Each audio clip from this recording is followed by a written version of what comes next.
नमस्कार दोस्तों, मैं हूं विवेक वर्मा और वर्मा स्टोरीज में आपका एक बार फिर से दिल की गहराइयों से स्वागत है।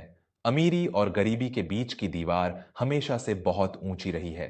दौलत का नशा अक्सर इंसान की आंखों पर ऐसा पर्दा डाल देता है कि उसे सामने वाले का दर्द, उसके आंसू और उसकी चीखें नजर नहीं आती। लोग भूल जाते हैं कि कफन में कोई जेब नहीं होती और मौत कभी इंसान का बैंक बैलेंस देखकर नहीं आती, लेकिन कभी कभी कुदरत एक ऐसी खौफनाक करवट लेती है जो बड़े बड़े महलों के गुरूर को एक झटके में मिट्टी में मिला देती है। आज की कहानी एक ऐसे ही दर्दनाक और रोंगटे खड़े कर देने वाली रात की दास्तान है, जब एक करोड़पति मालिक के गुरूर और एक बेबस विधवा के आंसुओं के बीच कुछ ऐसा हुआ जिसे देखकर खुद आसमान भी रो पड़ा। दिल थाम कर सुनिएगा, क्योंकि आज की कहानी आपके रूह को झकझोर कर रख देगी। यह कहानी है शहर के सबसे रईस और नामी उद्योगपति सेठ धनराज के घर की। सेठ धनराज के पास अकूत दौलत थी, लेकिन उनके सीने में दिल की जगह एक पत्थर धड़कता था। उनके लिए इंसानियत से बड़ा उनका रुतबा और उनका पैसा था। धनराज के घर में पिछले 25 सालों से शांति नाम की एक वफादार नौकरानी काम कर रही थी। शांति ने अपनी पूरी जवानी उस घर की सेवा में गुजार दी थी। शांति की एक बेटी थी जिसका नाम था नंदिनी। नंदिनी बहुत ही सुशील और खूबसूरत लड़की थी। उसकी शादी बहुत कम उम्र में एक गरीब लेकिन मेहनती लड़के से कर दी गई थी, लेकिन किस्मत को कुछ और ही मंजूर था। शादी के महज 2 साल बाद ही एक सड़क हादसे में नंदिनी के पति की मौत हो गई। 20 साल की छोटी सी उम्र में ही नंदिनी की मांग का सिंदूर उजड़ गया। विधवा होने के बाद बेसहारा नंदिनी अपनी 2 साल की बीमार बच्ची गुड़िया को लेकर वापस अपनी मां के पास आ गई। सेठ धनराज ने एहसान जताते हुए नंदिनी को भी अपने घर में काम पर रख लिया। नंदिनी सारा दिन घर के बर्तन मांजती, पोंछा लगाती और बची खुची रोटियां खाकर अपनी बीमार बच्ची का पेट पालती। सेठ धनराज का एक इकलौता बेटा था, समर। समर अपने पिता से बिल्कुल अलग था। वह विदेश से पढ़ाई करके लौटा था, लेकिन उसके अंदर दौलत का कोई घमंड नहीं था। वह हर इंसान की इज्जत करता था। जब भी समर घर पर होता, वह शांति काकी से बहुत प्यार से बात करता और नंदिनी की बच्ची गुड़िया के लिए चुपके से खिलौने और दवाइयां लाकर दे देता। समर का यह बर्ताव सेठ धनराज को बिल्कुल पसंद नहीं था।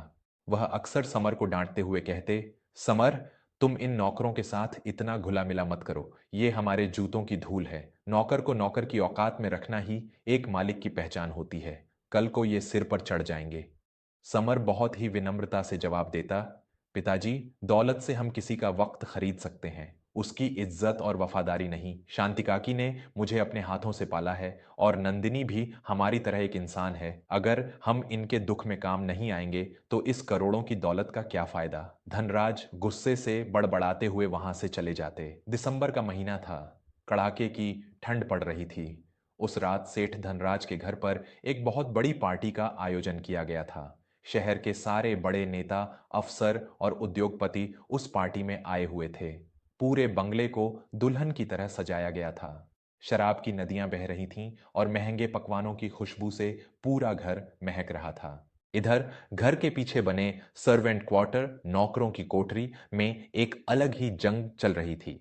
नंदिनी की 2 साल की बच्ची गुड़िया को बहुत तेज बुखार था। बुखार की वजह से बच्ची का शरीर आग की तरह तप रहा था और उसे झटके आ रहे थे। बाहर तेज बर्फीली हवाओं के साथ मूसलाधार बारिश शुरू हो गई थी। नंदिनी रोते हुए अपनी बच्ची के सिर पर ठंडे पानी की पट्टियां रख रही थी।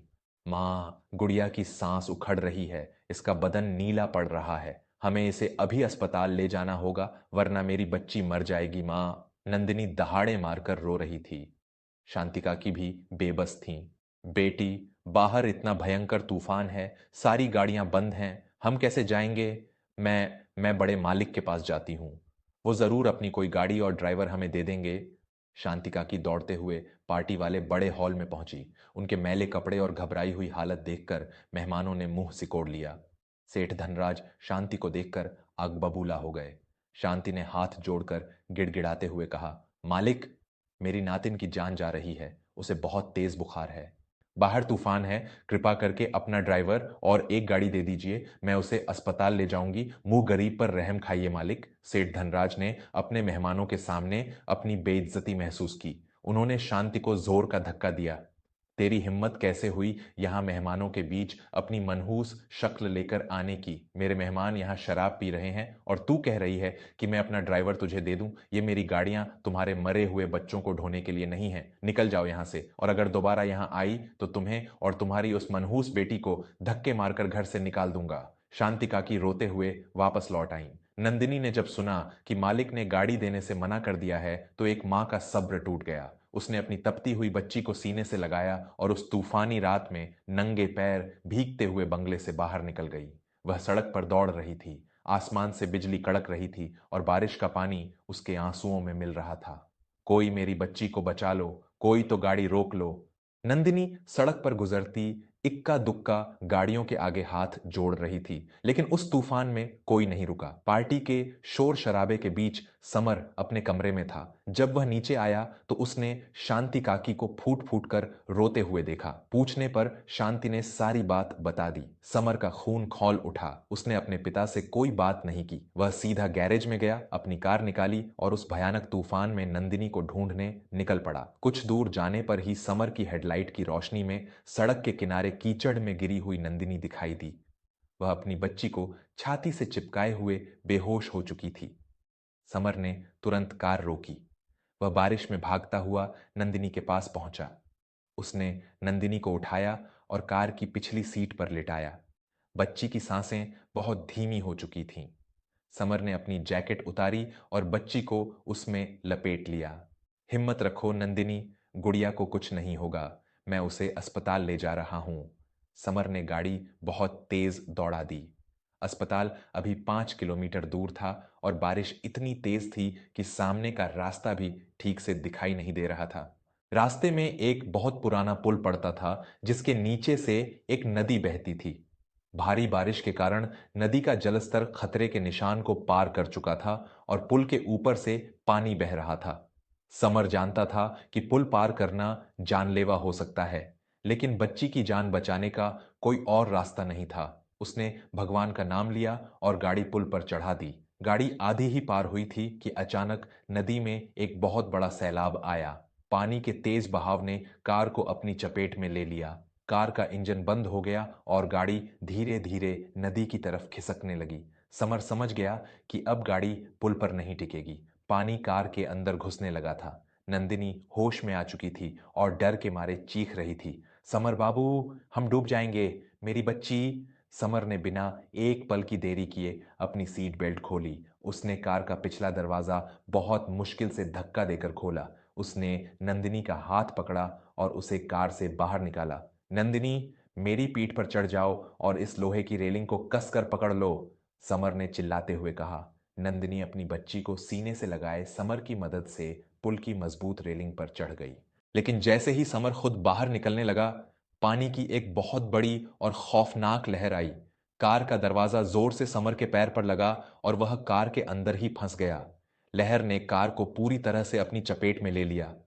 समर बाबू! नंदिनी रेलिंग पकड़े हुए जोर से चीखी। समर ने अपनी मौत को सामने देखकर भी मुस्कुराते हुए नंदिनी की तरफ देखा। उसकी आंखों में एक अजीब सा सुकून था कि उसने एक मां की गोद उजड़ने से बचा ली। गुड़िया का ख्याल रखना नंदिनी, ये समर के आखिरी शब्द थे। अगली ही सेकंड पानी का एक विशाल रेला आया और वो महंगी कार समर को अपने साथ लेकर उस खौफनाक नदी की गहराई में समा गई।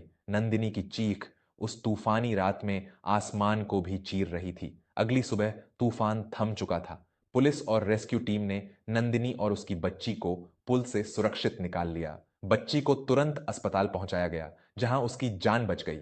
लेकिन नदी के किनारे कुछ और भी मिला था। गोताखोरों ने समर की कार और उसके बेजान शरीर को बाहर निकाला। जब ये खबर सेठ धनराज तक पहुंची तो उनके पैरों तले जमीन खिसक गई।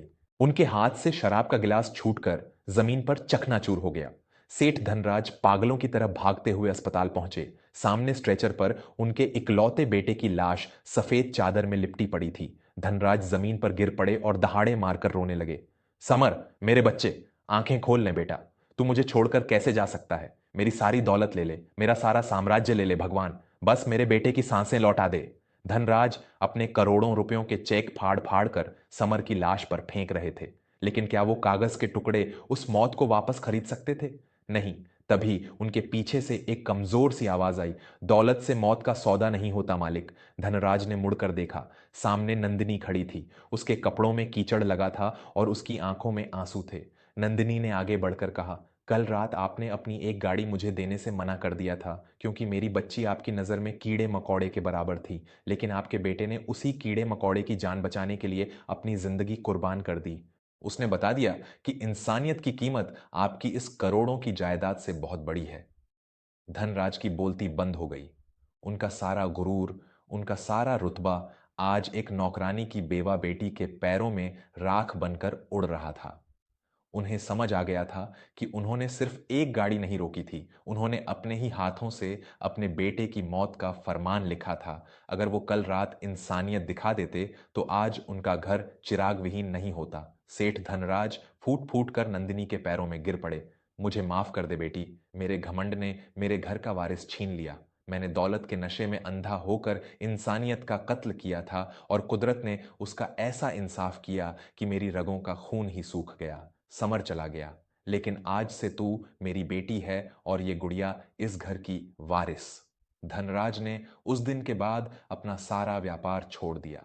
उन्होंने अपनी सारी दौलत गरीबों के अस्पताल और यतीम बच्चों के लिए दान कर दी। नंदिनी और गुड़िया अब उस घर में नौकर नहीं बल्कि मालकिन बनकर रहती थीं, लेकिन उनके दिलों में समर की वो कुर्बानी हमेशा के लिए जिंदा रही। तो दोस्तों, ये थी हमारी आज की कहानी। ये कहानी हमें चीख चीख कर ये सबक देती है कि इंसान चाहे कितना भी बड़ा बन जाए, लेकिन उसकी हैसियत उसकी इंसानियत से ही मापी जाती है।